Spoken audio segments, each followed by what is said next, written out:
गीता का ये ज्ञान अमृत से भरा है जो इंसान के मरे हुए मन और जीवन में एक नई जान डाल देता है।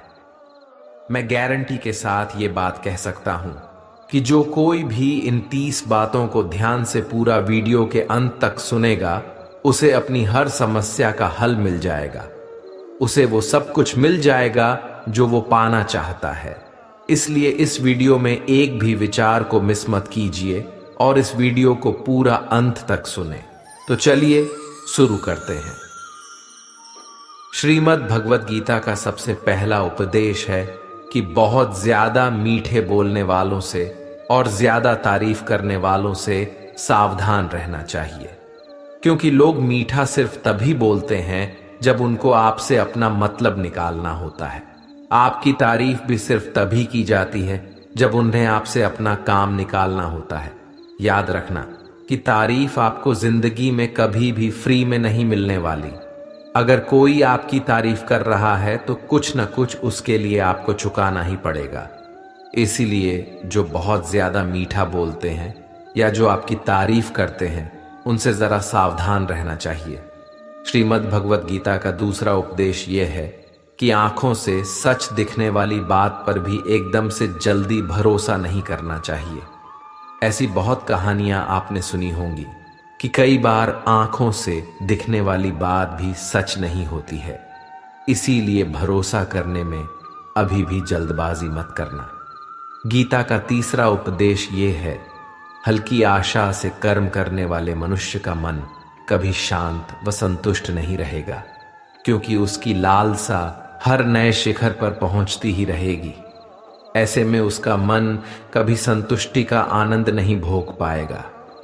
जो व्यक्ति फल की अभिलाषा हेतु कर्म करता है, फिर जब उसे उम्मीदों के अनुसार फल प्राप्ति नहीं हो पाती है, तो वो निराश और दुखी हो जाता है।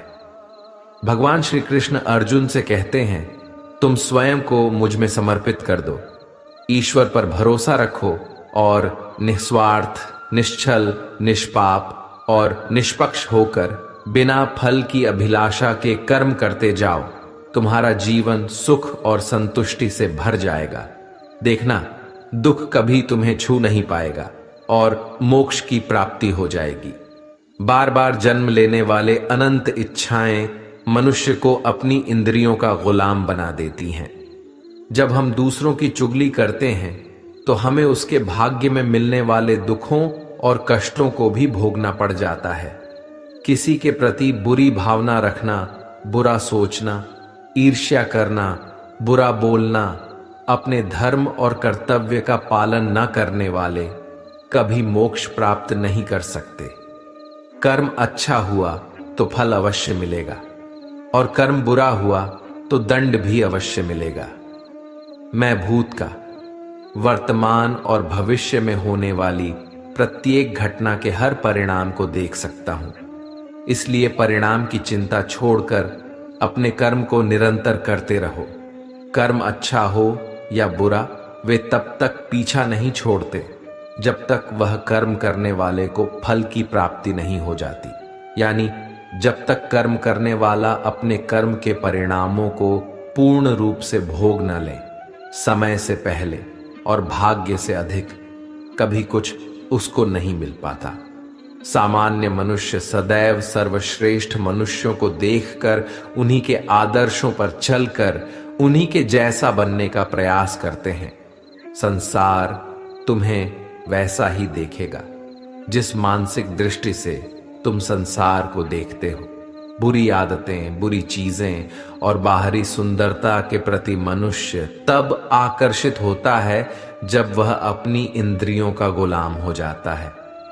जिस प्रकार जलते हुए छोटे से दिए की रोशनी से प्रचंड अंधकार भी समाप्त हो जाता है, उसी प्रकार जब आप मन में मौजूद अज्ञानता से भरे अंधकार रूपी कमरे में सकारात्मक सोच का तेल डालकर ज्ञान का प्रकाश उजागर करेंगे, तो अज्ञानता रूपी समक्ष अंधकार स्वतः ही समाप्त हो जाता है। श्रीमद् भगवत गीता का चौथा उपदेश यह है कि लोगों में अपना सहारा ढूंढना छोड़ दो। सबसे बड़ी आपके मन की यही कमजोरी होती है कि आप दूसरों में सहारा ढूंढते हैं और यही चीज आपको कमजोर बनाती है। यही चीज आपका खुद पे विश्वास खत्म कर देती है। जो लोग सोचते हैं ना कि ये तो मेरा सहारा है, ये तो मुश्किल वक्त में मुझे काम आएगा, वही लोग मुश्किल वक्त में सबसे ज्यादा दुखी और अकेले पड़ जाते हैं। आप सिर्फ ईश्वर को अपना सहारा बनाओ, देखना जब भी कोई मुश्किल आएगी ना, वो किसी न किसी को आपकी मदद के लिए भेज ही देंगे। दुनिया को सहारा मत बनाओ। जो खुद अपने लिए सहारा ढूंढ रहे हैं वो आपका सहारा कैसे बनेंगे? तो अपना सहारा दुनिया को नहीं, ईश्वर को बनाना चाहिए। गीता की 5वीं शिक्षा यह है कि क्रोध मनुष्य का सर्वनाश कर देता है। क्रोधी इंसान का कोई मित्र ही नहीं होता। हर इंसान उससे दूर भागता है, उसके सारे रिश्ते समाप्त हो जाते हैं। जो इंसान अपनी क्रोध को नहीं संभाल सकता वो जिंदगी में कुछ भी संभाल नहीं सकता। श्रीमद् भगवत गीता का 6ठा उपदेश यह है, ईश्वर पर भरोसा रखकर दिल से उन्हें याद करोगे तो वह अवश्य किसी न किसी रूप में आकर आपकी मदद जरूर करेंगे। ईश्वर आपकी सुनता है या नहीं, यह आपके श्रद्धा, विश्वास और आस्था पर निर्भर करता है। किसी का भला करके कभी एहसान न जताएं, अन्यथा वो कर्म शून्य के समान हो जाता है और मिलने वाला यश बेकार हो जाता है।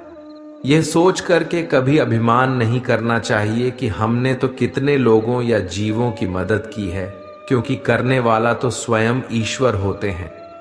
आप तो मात्र एक जरिया हैं, कठपुतली हैं। क्रोध करना व्यर्थ है।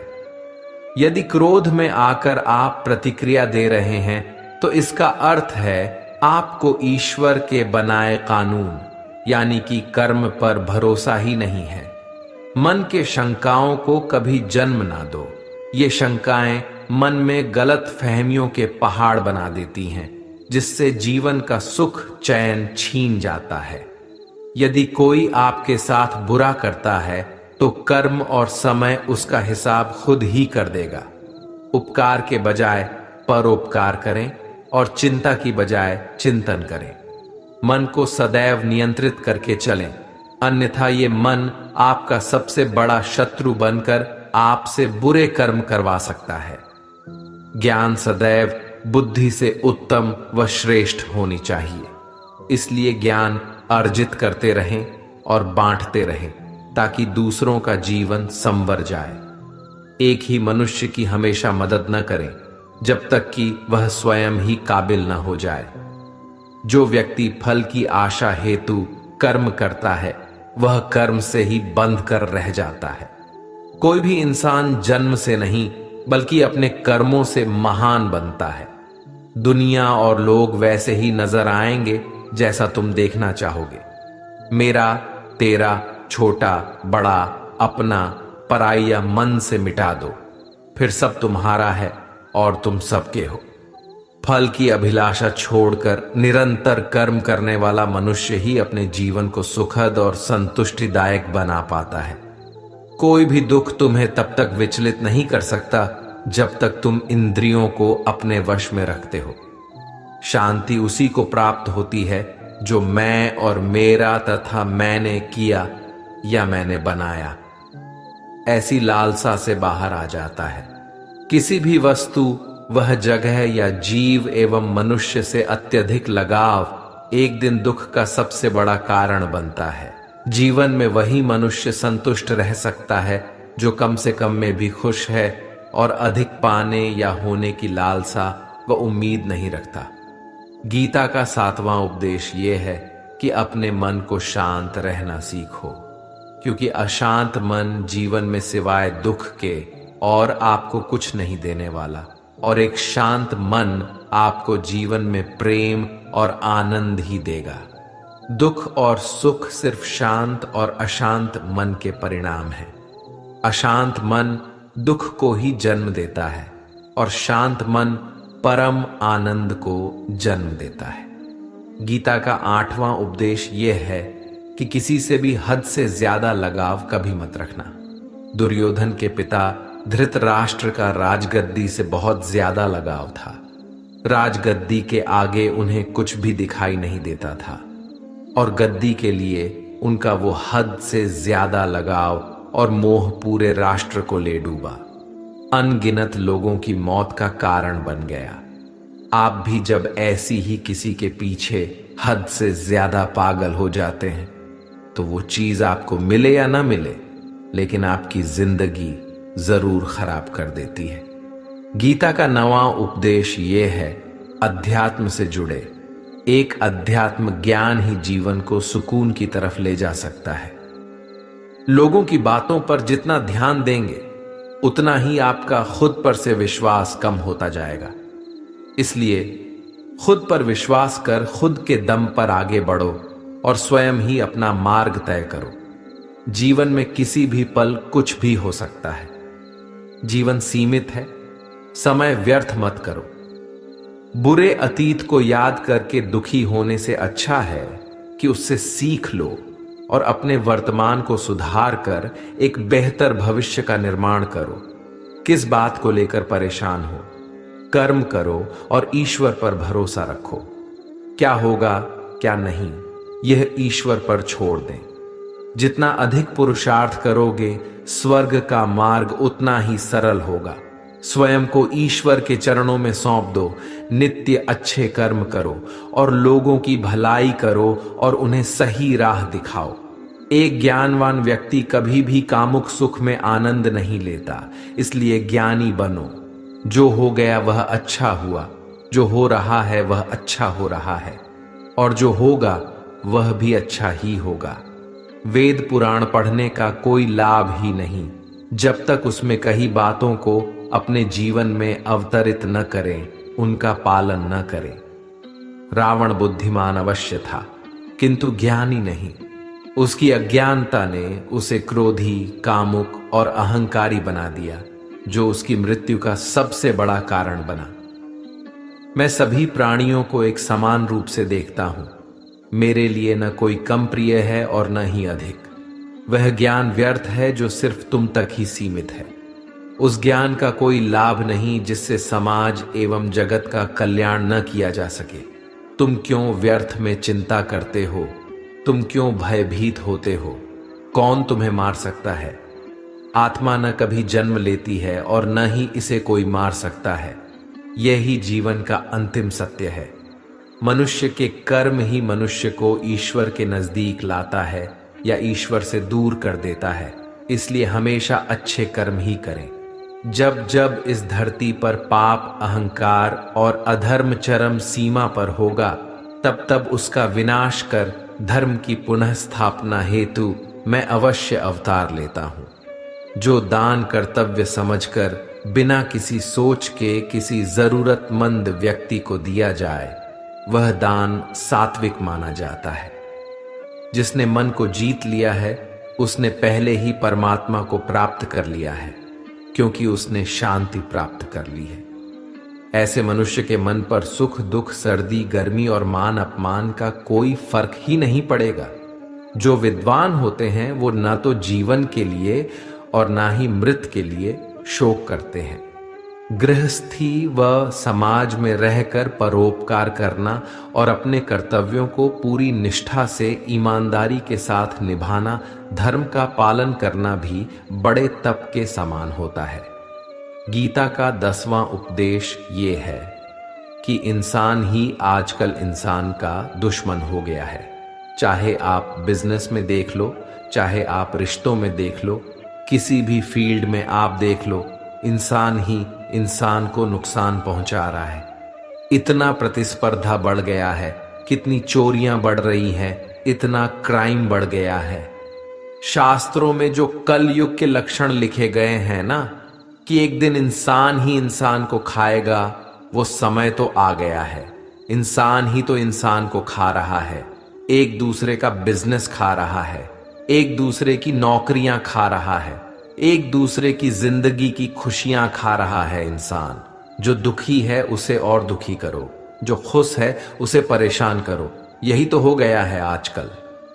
कहने को तो सब इंसान है, लेकिन इंसानियत कहीं दिखती ही नहीं।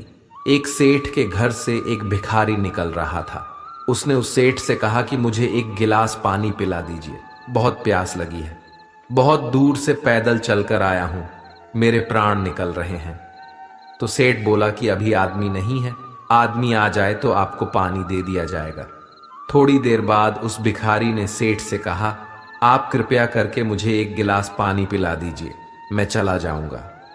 मेरे प्राण निकल रहे हैं और आस पास में किसी का घर भी नहीं दिख रहा। तो उस सेठ ने कहा, मैंने कहा ना कि आदमी आने वाला है, वह आ जाए तो आपको पानी मिल जाएगा। फिर वो भिखारी उस सेठ से कहने लगा कि तुम खुद ही आदमी क्यों नहीं बन जाते, थोड़ी देर के लिए तुम ही आदमी बन जाओ। आजकल यही हो गया है, यहां कोई आदमी बनने को तैयार ही नहीं है। बस लोग एक दूसरे को नोचने में लगे हैं, एक दूसरे का फायदा उठाने में लगे हैं।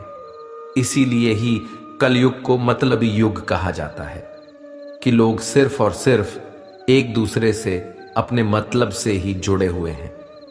गीता का 11वां उपदेश यह है कि जिंदगी में कभी भी खुद को किसी का जरूरतमंद मत बनाओ, क्योंकि जब तक आप किसी के जरूरतमंद नहीं होते तब तक आपको कोई दुख नहीं पहुंचा सकता, कोई आपका फायदा नहीं उठा सकता। जिस इंसान के आप जरूरतमंद हो जाओगे वो आपका लाभ उठाना शुरू कर देता है।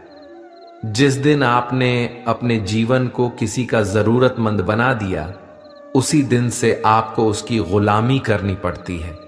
औरों की तो छोड़ो, जो लोग अपने नौकरों के, काम वाली बाइयों के जरूरतमंद हो जाते हैं तो उनका सब कुछ सहना शुरू कर देते हैं, क्योंकि उन्हें पता होता है कि आपका काम उनके बिना चल ही नहीं पाएगा और आप खुद से उतना काम कर नहीं पाएंगे और दूसरा कोई आपको मिल नहीं रहा तो उनका आपको परेशान करना शुरू हो जाता है।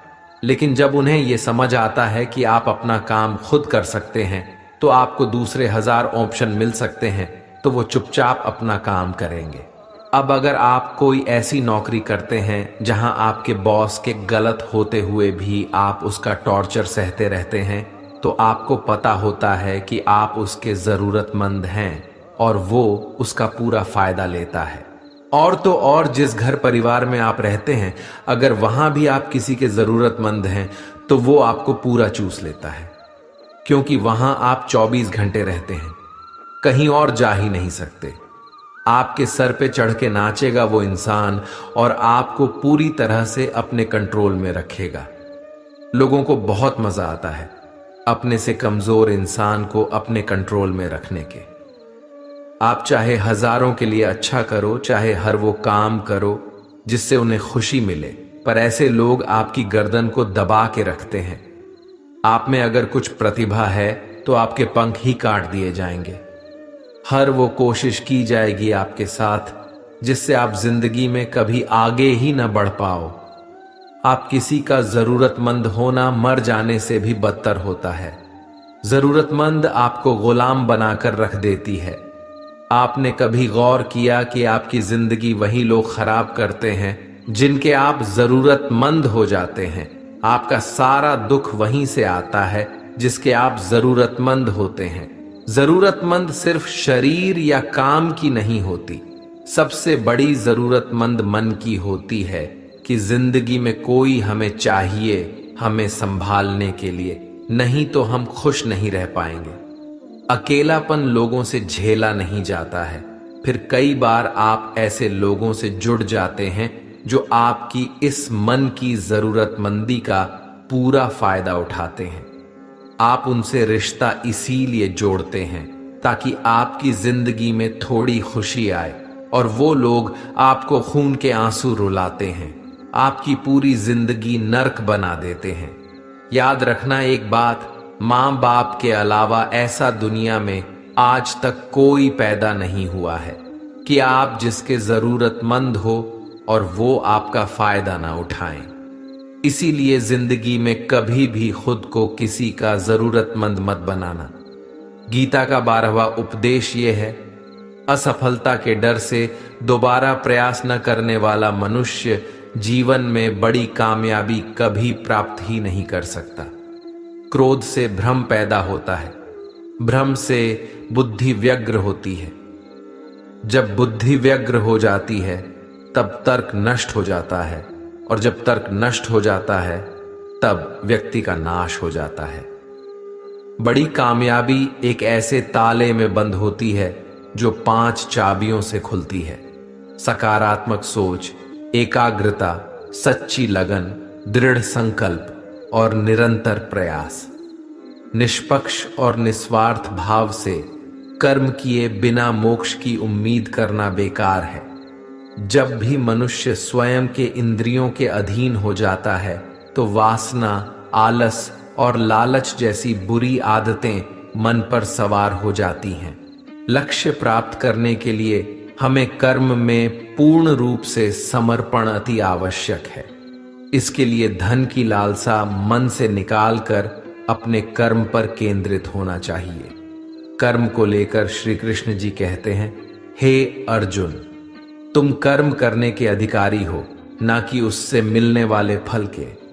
अतः बिना फल की आशा किए जब कर्म करोगे तभी तुम फल की प्राप्ति के पात्र कहलाओगे। क्रोध सोचने की ताकत को हर लेता है, जिस वजह से सही फैसला ले पाना कठिन हो जाता है। यदि आप कर्म फल प्राप्ति की लालसा व लालच हेतु कर रहे हैं तो कर्म कभी आपकी उम्मीदों के अनुसार प्राप्त नहीं होगा। बुरे कर्म से पीछा छुड़ाने का सबसे बेहतर तरीका है मन में अच्छे विचारों को आने दो और सकारात्मकता से सोचो। मनुष्य का मन परिवर्तनशील है। हमारे सोचने का तरीका और आदतें वैसे ही बनेंगी जिस तरह से लोग और माहौल में हम अधिक समय बिता रहे होंगे। मनुष्य जीवन में वही करता है जो भी वो देखता है, सुनता है, समझता है। जो व्यक्ति किसी अच्छे कर्म को करते हुए उसे ही अपना सौभाग्य और पुरस्कार मानता है, तो ऐसे व्यक्ति को कर्मफल उम्मीदों से कहीं अधिक मिल जाता है।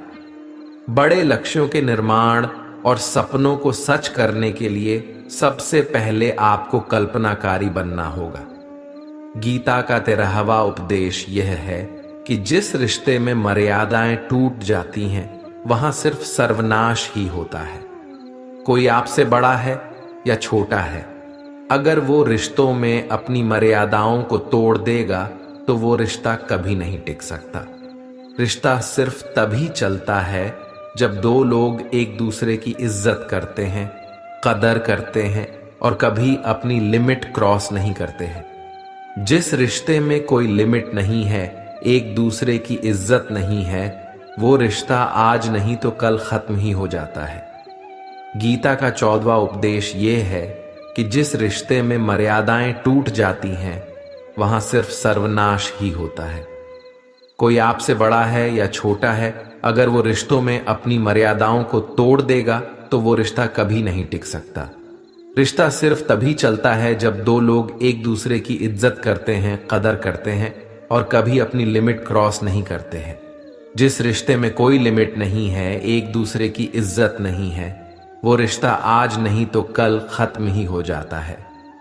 गीता का 15वां उपदेश ये है, जो आपके मुंह पे अपनापन दिखाए, आपकी पीठ पीछे आपको नुकसान पहुंचाए, ऐसे लोगों से दूर ही रहना।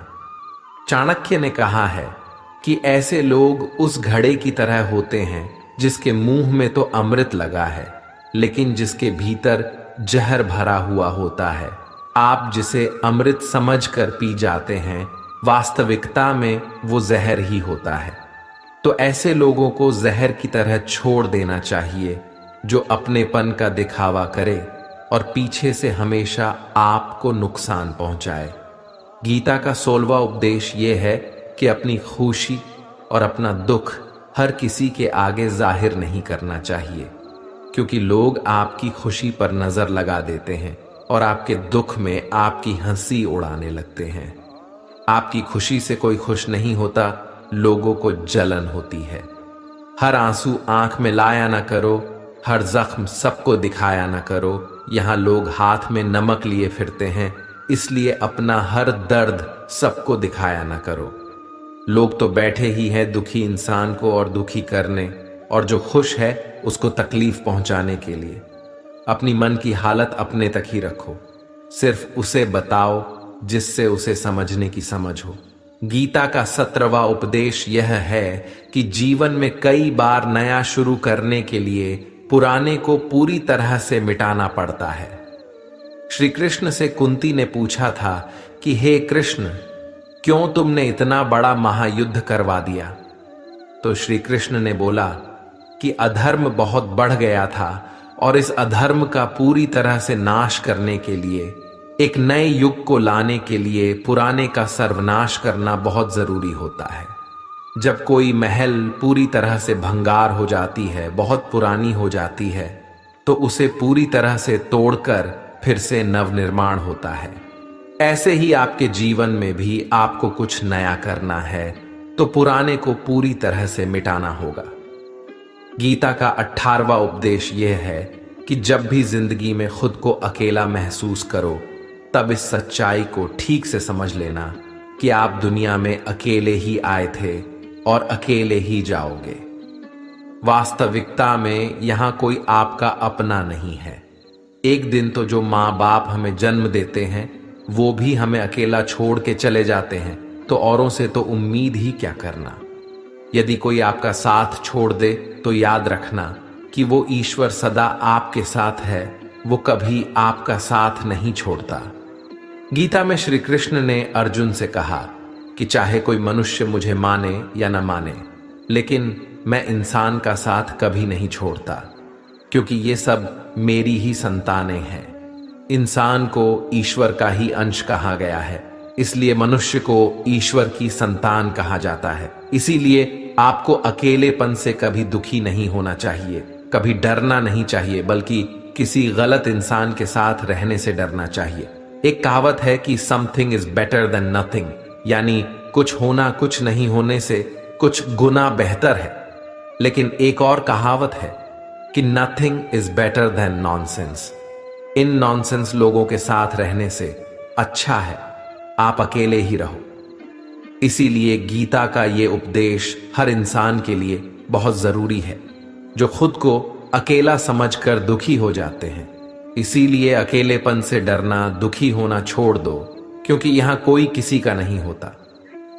गीता का 19वां उपदेश ये है कि जीवन में कई बार नया शुरू करने के लिए पुराने को पूरी तरह से मिटाना पड़ता है। श्री कृष्ण से कुंती ने पूछा था कि हे कृष्ण, क्यों तुमने इतना बड़ा महायुद्ध करवा दिया? तो श्री कृष्ण ने बोला कि अधर्म बहुत बढ़ गया था और इस अधर्म का पूरी तरह से नाश करने के लिए, एक नए युग को लाने के लिए पुराने का सर्वनाश करना बहुत जरूरी होता है। जब कोई महल पूरी तरह से भंगार हो जाती है, बहुत पुरानी हो जाती है, तो उसे पूरी तरह से तोड़कर फिर से नवनिर्माण होता है। ऐसे ही आपके जीवन में भी आपको कुछ नया करना है तो पुराने को पूरी तरह से मिटाना होगा। गीता का 20वां उपदेश यह है कि कभी भी अपने धन, अपने पद और बल का अभिमान नहीं करना चाहिए। दुर्योधन को बहुत अभिमान था कि मेरे पास भीष्म पितामह जैसे, द्रोणाचार्य और कर्ण जैसे योद्धा बैठे हैं, तो ये पांडवों को तुम्हें यूं ही मसल कर रख दूंगा। अपने धन का अभिमान था, अपने पद और शक्ति का अभिमान था, लेकिन वो अभिमान ही एक दिन उसके सर्वनाश का कारण बना।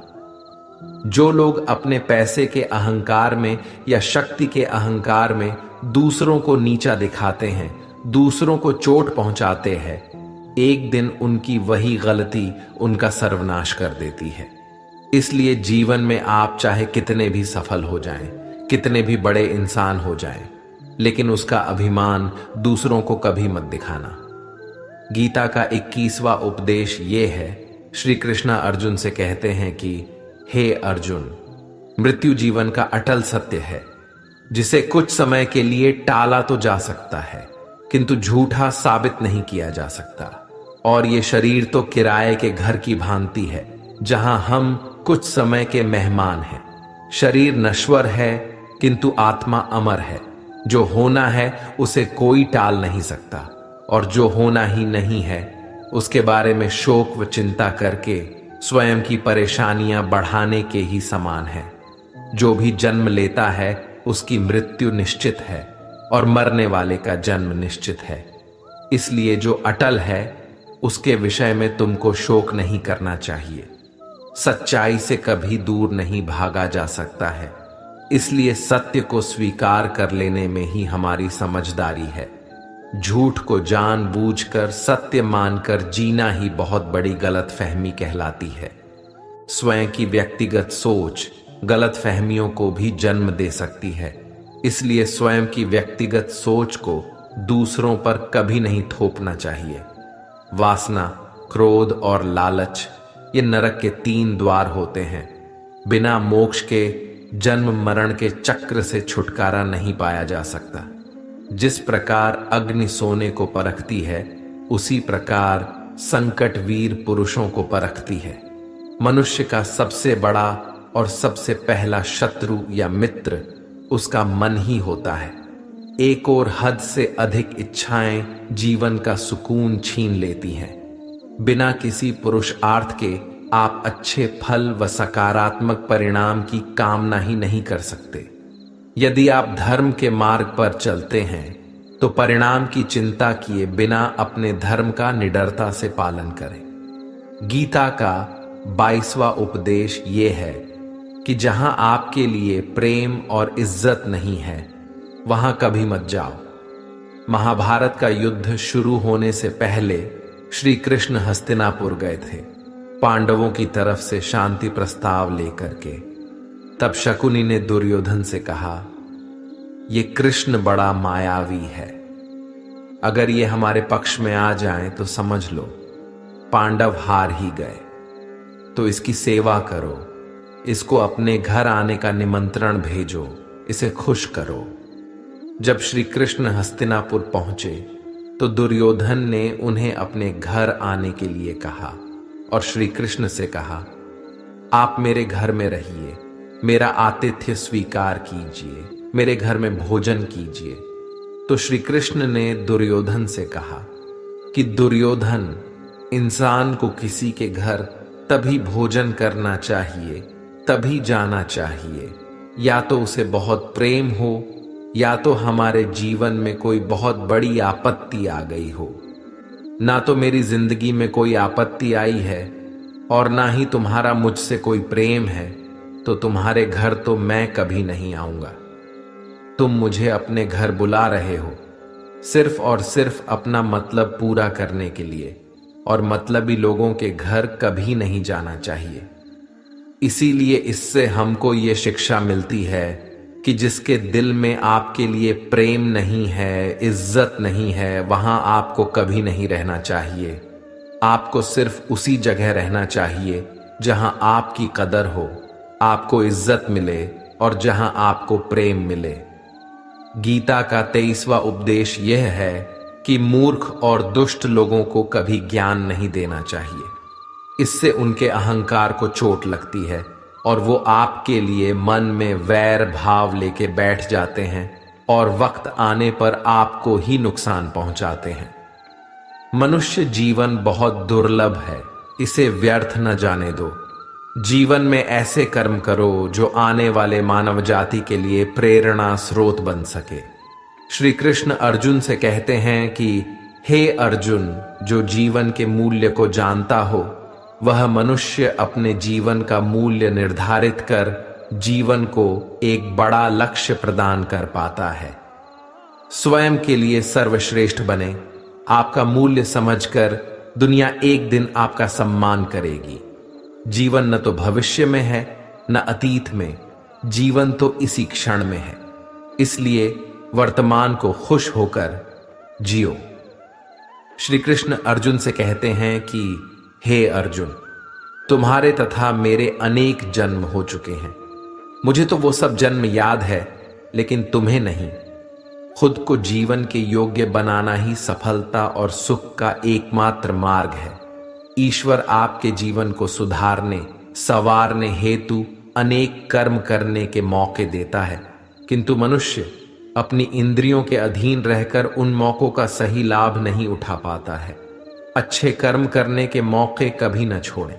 कर्म करो, फल की लालसा छोड़कर कर्म करने वाला मनुष्य ही अपने जीवन को सफल बना पाता है। बुरे कर्मों के बाद जिंदगी भर कितने भी अच्छे कर्म कर लो, किंतु बुरे कर्मों का फल अवश्य ही मिलकर रहेगा। श्री कृष्ण अर्जुन से कहते हैं, हे अर्जुन, एक सच्चा योगी अपने कर्म फल की इच्छा किए बिना कर्म को धर्म समझकर पूरी निष्ठा से करता है।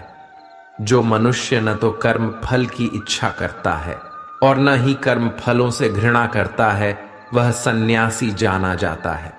जीवन में किसी भी मुकाम को प्राप्त किया जा सकता है जब मनुष्य अपने मन पर नियंत्रण और खुद पर विश्वास रखकर आगे बढ़े तो। निर्बलता अवश्य ईश्वर देता है, किंतु मर्यादा मनुष्य का मन ही निर्मित करता है। गीता का 24वां उपदेश यह है, आप चाहे कितने भी अच्छे हो, लेकिन अगर बुरे लोगों के साथ रहोगे तो आपका भी वही हाल होगा जो बुरे लोगों का होता है। भीष्म पितामह एक ब्रह्मचारी थे, धर्मात्मा थे, लेकिन वो अधर्म के पक्ष में खड़े हो गए।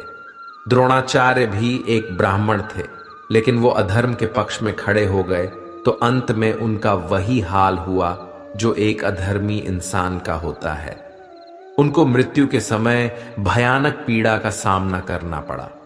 इसीलिए गलत संग में कभी नहीं रहना चाहिए, क्योंकि कई बार आपको उनके संग में रहने की वजह से उनके ही कर्मों की सजा मिलने लगती है। फिर आपको समझ नहीं आता कि मैंने तो कुछ किया भी नहीं, मैं तो खाली उनके साथ रहता हूं, मुझे दुख क्यों मिला। बुरे लोगों का संग आपकी जिंदगी में कभी खुशी नहीं लाएगा, इसलिए हमेशा अच्छे संग में रहना चाहिए। गीता का 25वां उपदेश यह है कि जो दूसरों के साथ छल करता है उसका अंत बहुत बुरा होता है। दुर्योधन का मामा शकुनी और दुर्योधन ने पांडवों के साथ जीवन भर छल किया, पथ पथ पर उन्हें धोखा दिया, कभी ईमानदारी से उनके साथ नहीं चला और उसका परिणाम दुर्योधन को यह मिला कि उनके दल का हर एक बड़ा योद्धा छल के द्वारा ही मारा गया, क्योंकि दुर्योधन ने जैसा कर्म किया था उसको वैसा ही फल मिला। सारा जीवन भर उसने छल किया तो अंत में उसकी खुद की मृत्यु भी एक छल से ही हुई थी। इसीलिए कोई अगर खुद को बहुत ज्यादा चालाक समझता है कि दूसरे को धोखा दे दिया, दूसरे को बेवकूफ बना दिया, एक दिन कोई आएगा उसकी जिंदगी में भी तो उसको ही धोखा देगा, क्योंकि कर्मा सबके चेहरे याद रखता है। जो जैसा कर्म करता है उसको वैसा फल जरूर मिलता है। गीता का 26वां उपदेश यह है कि जीवन में जब भी कोई मुश्किल आए तो हिम्मत मत हारो, बस थोड़ा धीरज रखो। जो लोग मुश्किल वक्त में खुद को थोड़ा संभाल कर धीरज रखते हैं वो हर मुश्किल को आसानी से पार कर जाते हैं। एक राजा अपने गुरुजी के पास गया और उसने गुरुजी से जाकर बोला कि ऐसे तो राज्य में हर प्रकार की खुशहाली है, पर वक्त का कोई भरोसा नहीं है।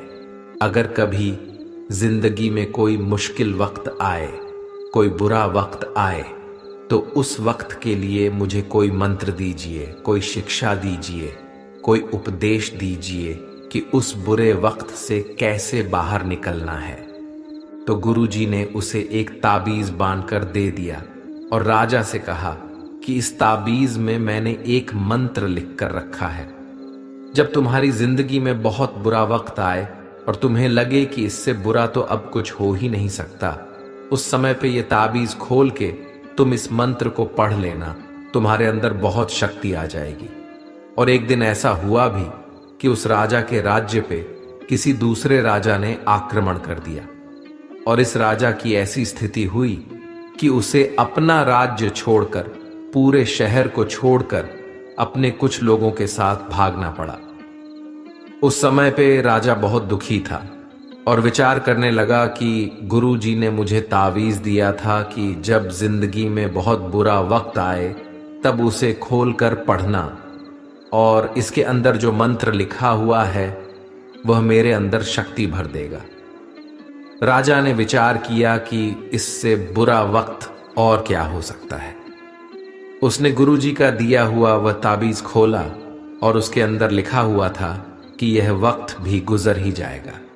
इस वचन को पढ़कर राजा के मन में एक शक्ति आई, विश्वास जगा कि ये जो बुरा वक्त है ये भी टिकने वाला नहीं है, ये भी निकल ही जाएगा। इसलिए मुझे हिम्मत नहीं हारनी, वापस से अपनी सेना खड़ी करनी है। और उस राजा ने वापस अपने सैनिकों को जमा करके अपनी सेना को खड़ा किया और उस राजा पर हमला करके अपना राजा वापस प्राप्त किया। तो जिंदगी में स्थिति चाहे कितनी भी बुरी क्यों ना हो, वह हमेशा के लिए नहीं रहने वाली, वो भी एक दिन गुजर जाएगी। वक्त चाहे कैसा भी हो, एक दिन जरूर बदल जाएगा। हमारी जिंदगी में न जाने कितनी बार दुख आए, कितनी बार मुश्किल वक्त आया, लेकिन हम हर बार निकल जाते हैं। ऐसे ही आपकी जिंदगी में जब कोई मुश्किल वक्त आए, बुरा वक्त आए, तो मन में ये विश्वास रखना कि ये वक्त भी एक दिन गुजर ही जाएगा। इसलिए अपनी हिम्मत मत हारो। अगर आपके अंदर धीरज है तो आप बुरे से बुरे वक्त को भी जरूर पार कर जाओगे। गीता का 27वां उपदेश यह है कि आज के युग में बहुत ज्यादा अच्छे मत बनो, नहीं तो ये दुनिया आपको लूट के कंगाल कर देगी। पांडवों की कहानी ये शिक्षा देती है कि ज्यादा अच्छा बनना आपको कई बार बहुत दुख दे सकता है। जो पांडव हमेशा धर्म पे चलते थे, कभी कोई गलत काम नहीं किया, लेकिन उनका सारा राजपाट चला गया। उनकी पत्नी को भरी सभा में नग्न करने की कोशिश की गई। भिक्षा लेकर के उन्हें अपनी जिंदगी गुजारनी पड़ी। कारण क्या था? वो कुछ ज्यादा ही अच्छे बन रहे थे। यह तो तब की बात है, और आज की दुनिया तो और बदल चुकी है। लोग अच्छे इंसान को इज्जत कम देते हैं, बल्कि उसका इस्तेमाल ज्यादा किया जाता है। अगर आप भी लोगों के साथ अच्छा चलते हैं तो आप इस चीज को खुद अनुभव कर पाएंगे। आप जितना लोगों के साथ अच्छा चलते हैं, लोग आपके साथ उतना गलत व्यवहार करते हैं, लोग आपका उतना ज्यादा इस्तेमाल करते हैं। आप दूसरों की खुशी के लिए कुछ भी करते जाते हैं और लोग सिर्फ आपका फायदा लेने में लगे रहते हैं। इसीलिए आज के जमाने में खुश रहना है ना, तो बहुत ज्यादा अच्छे मत बनो। इसका मतलब ये नहीं कि आप बुरे इंसान बन जाओ। आप अपनी नजर में अच्छे बनते रहो। दुनिया की नजर में अच्छे बनने की कोशिश कभी मत करना। गीता का 28वां उपदेश यह है कि आप अपने गुजरे हुए वक्त को भूल जाओ, क्योंकि अगर आप गुजरे हुए वक्त के दुख में जीते रहोगे, उसके पश्चाताप में जीते रहोगे, तो आज भी आप कभी खुश नहीं रह पाओगे। समझदार लोग जो समय चला गया है उसका दुख कभी नहीं करते। आपका बीता हुआ कल कैसा भी क्यों ना हो, पर उसका प्रभाव आपके आज पर नहीं पड़ना चाहिए। जो भी आपके साथ हुआ उससे सबक लो, शिक्षा लो कि अब यह जिंदगी में आगे नहीं होने देंगे हम, और जीवन में आप आगे बढ़ जाओ। कई बार लोग रोते रहते हैं कि उस इंसान ने मेरे साथ इतना गलत किया, इसीलिए आज जिंदगी में मैं इतना दुखी हूं। लोग कोसते रहते हैं दूसरों को कि उसकी वजह से मेरी जिंदगी में दुख है, उसकी वजह से मेरी जिंदगी खराब हो गई है। लेकिन जब तक आप उसे कोसते रहेंगे, आप जिंदगी में कभी खुश नहीं रह पाएंगे, कभी आगे नहीं बढ़ पाएंगे। जो हुआ, जो लोगों ने आपके साथ किया, उसे आप बदल नहीं सकते, लेकिन आपका आज आप जरूर बदल सकते हो। कल के दुख से छूटना चाहते हो तो कल में नहीं, आज में जीना शुरू करो। आपको ऐसा एक भी इंसान नहीं मिलेगा जो अपने कल में जीता हो और प्रसन्न रहता हो। सिर्फ वही इंसान खुश रहेगा जो अपने आज में जीता है। कल में जीने वाला इंसान किसी न किसी पीड़ा से जुड़ा होता है, किसी न किसी दुख, किसी न किसी पश्चाताप से जुड़ा होता है। कल में जीना आपकी जिंदगी की सारी खुशियां छीन लेगा, तो जितना हो सके अपने पास्ट को भूल जाइए। और अपने प्रेजेंट में जीना शुरू कीजिए। गीता का 28वां उपदेश यह है कि हमारे रिश्तेदार ही हमसे सबसे ज्यादा जलते हैं। हमारी सफलता से सबसे ज्यादा दिक्कत हमारे रिश्तेदारों को ही होती है। बाहर वालों को कोई फर्क नहीं पड़ता कि आपकी जिंदगी में क्या हो रहा है, और जो आपके रिश्तेदार होते हैं उनकी पूरी नजर रहती है आपकी जिंदगी पर। बाहर से तो वो यही कहेंगे कि आगे बढ़ो, सफल हो जाओ, खुश रहो जिंदगी में, और जब उन्हें आप अपनी सफलता के बारे में बताएंगे, अपनी किसी कामयाबी की खबर उनको सुनाएंगे, तो उसे सुनकर उन्हें बिल्कुल भी खुशी नहीं होती। कई बार सारी दुनिया आपको पसंद करती है, आपके काम की तारीफ करती है, लेकिन आपकी कदर आपके घर में ही नहीं होती। महाभारत का युद्ध बाहर के लोगों में नहीं हुआ था, यह भाइयों के आपस की लड़ाई थी। पांडवों के हर सुख से दुर्योधन जलता था। जब भी पांडव किसी काम में सफल होते थे, उसे बिल्कुल भी बर्दाश्त नहीं होता था। दुर्योधन हर कोशिश करता था पांडवों को नीचा गिराने का, जितना हो सके उन्हें दुखी करने का, और वही भाइयों की आपसी जलन महाभारत के युद्ध की वजह से हुई, जिसमें न जाने कितने अनगिनत लोग मारे गए।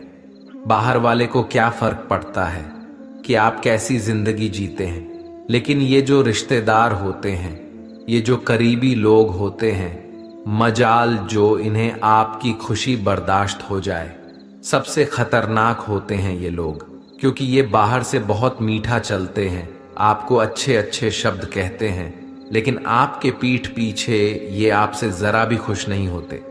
तो इसीलिए किसी को भी अपना समझने से पहले आप ये जरूर चेक कर लें कि वो सच में आपका अपना है या सिर्फ अपनेपन का दिखावा हो रहा है। गीता का 29वां उपदेश ये है कि जो इंसान आपको बार बार चोट पहुंचाए, उसे कभी माफ नहीं करना चाहिए। युधिष्ठिर ने दुर्योधन को बार बार माफ किया, और उसका परिणाम ये हुआ कि उन्हें अपनी जिंदगी में बहुत बड़े दुखों का सामना करना पड़ा।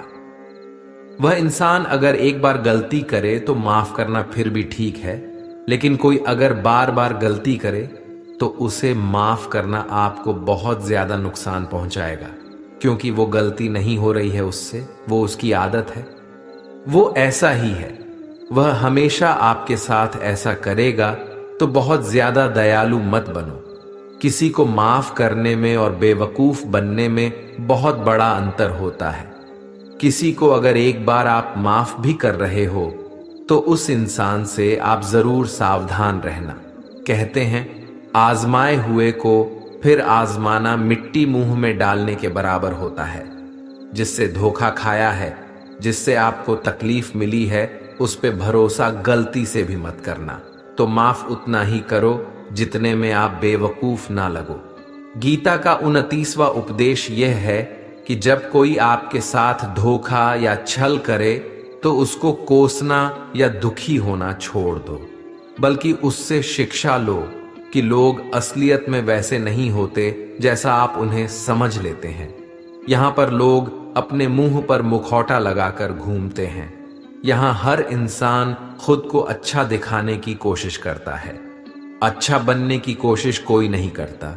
आप किसी के साथ थोड़ा गलत व्यवहार करके तो देखो, उसका असली रंग सामने आ जाएगा। या फिर जब आपकी जिंदगी में कुछ मुश्किल वक्त आएगा तो भी आपको उसका असली रंग देखने को मिल जाएगा। इसीलिए किसी पर भी जल्दी भरोसा नहीं करना चाहिए। किसी से भी इतनी उम्मीद नहीं लगानी चाहिए कि बाद में हमारा दिल ही टूट जाए, क्योंकि दुनिया के लोग ना कभी किसी के हुए हैं और ना कभी किसी के होंगे। अपना दिल उस ईश्वर को समर्पित कर दो, फिर देखना आपका दिल कोई नहीं दुखा पाएगा। श्री कृष्ण ने अर्जुन से गीता के 12वें अध्याय भक्ति योग में कहा है कि हे अर्जुन, अपना मन, अपनी बुद्धि, अपना दिल सिर्फ उसमें लगा दे, फिर देखना तेरा दिल कोई नहीं दुखा पाएगा, कोई तेरा दिल नहीं तोड़ पाएगा। याद रखना, इस दुनिया में आप जिससे भी सबसे ज्यादा दिल लगाओगे, सबसे ज्यादा दुख भी आपको वही इंसान देगा, क्योंकि इस दुनिया में दिल की कोई कदर नहीं है, भावनाओं की कोई कदर नहीं है। कदर होती है बस मतलब की, फायदे की, कि आपसे किसी का क्या फायदा हो सकता है। जब तक आपसे लोगों का मतलब है तब तक सब लोग आपसे अच्छा चलते हैं। जैसे ही उनका मतलब खत्म हो जाता है वैसे ही उनका बात करने का तरीका भी बदल जाता है। इसीलिए जब आप किसी से नया नया मिलते हैं तो उस पर यकीन मत करिए, वह सिर्फ एक मुखौटा है आपको दिखाने के लिए, आपको फंसाने के लिए।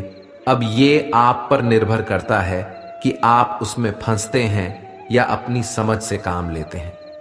गीता का 30वां उपदेश यह है कि डर धारण करने से भविष्य के दुख का निवारण नहीं होता है। डर से चिंताएं तो बढ़ती हैं, जो मन का सुख चैन सभी छीन लेती है। किसका डर है तुम्हें? कौन तुम्हें मार सकता है? तुम शरीर नहीं हो। शरीर तो तुम्हारा मात्र एक साधन है अपने कर्मों को सिद्ध करने का। तुम एक आत्मा हो जो कि अमर है। तुम युगों से अनेकों शरीर धारण करते आए हो। अब मानव शरीर तुम्हें प्राप्त हुआ। अपने कर्म को सिद्ध करके जीवन का मात्र उद्देश्य परोपकार करना है, जरूरतमंद की निस्वार्थ मदद करना है। जो व्यक्ति निरंतर और अविचलित भाव से भगवान के रूप में मेरा स्मरण करता है वो मुझको अवश्य ही पा लेता है। कोई व्यक्ति मेरे अस्तित्व को नकारे उससे मुझे कोई फर्क नहीं पड़ता है। बस वो मनुष्य दिल का साफ और कर्म का नेक, ईमानदार और भला मनुष्य होना चाहिए। मैं श्रद्धा भाव का भूखा हूं।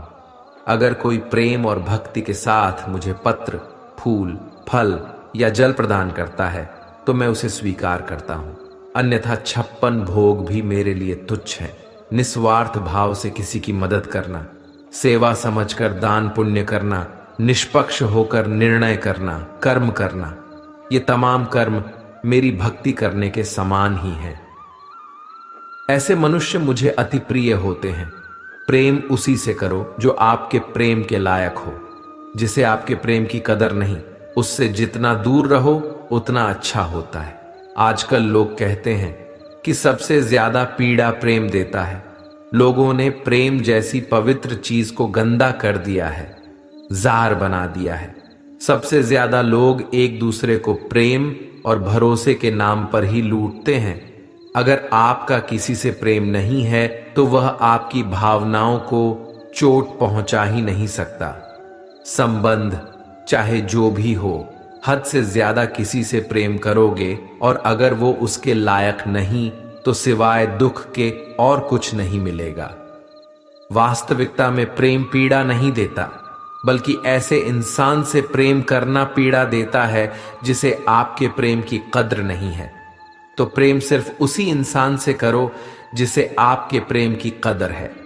जहां आपको यह एहसास हो जाए कि आपके प्रेम की, आपकी भावनाओं की कदर तक नहीं है, वहां से आप कृपया करके खुद को दूर ही रखें। दोस्तों, अगर आपने भगवान श्री कृष्ण द्वारा दिए गए इन विचारों से कुछ भी सीखा हो तो कमेंट में जय श्री राधे कृष्ण अवश्य लिख दीजिए।